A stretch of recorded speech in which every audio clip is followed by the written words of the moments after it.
one of the first things, just when we broke through the clouds and on the plane, and we just looked down, and it was just green forest everywhere.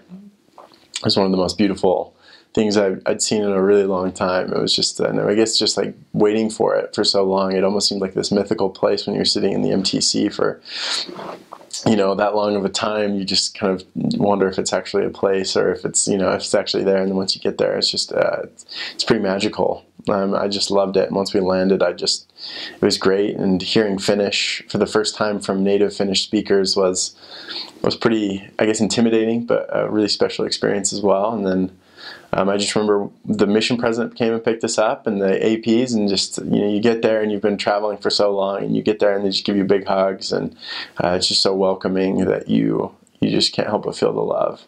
And you just know that what you're doing is right at that moment. And then they picked us up, they took us to the mission home, we had a meal, and then they we had a little bit of a meeting with the mission president, just talking about what we do in the mission, and how well the mission was doing. And it was just a great experience as far as that's concerned. And then the next day, we got up and we met our trainers, and we had a little bit of a trainer meeting.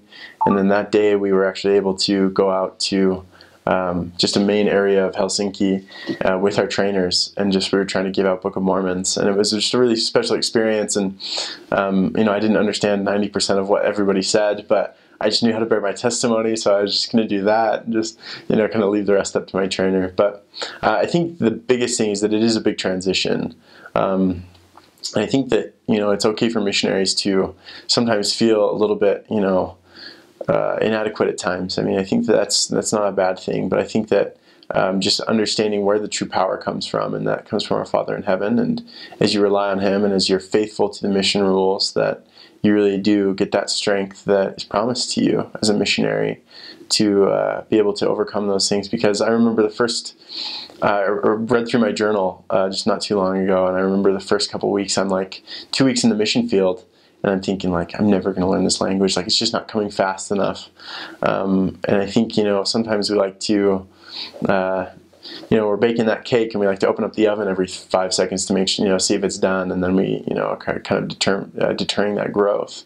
So I think just being patient with yourself is one of the biggest things, especially at the beginning of your mission. And then, as time progresses, I remember thinking that, this is really hard. And in high school, I felt like anything that was really too hard for me, I could just kind of run away from. Like if I didn't like math, I just wouldn't take math my senior year, and I could just get away with that.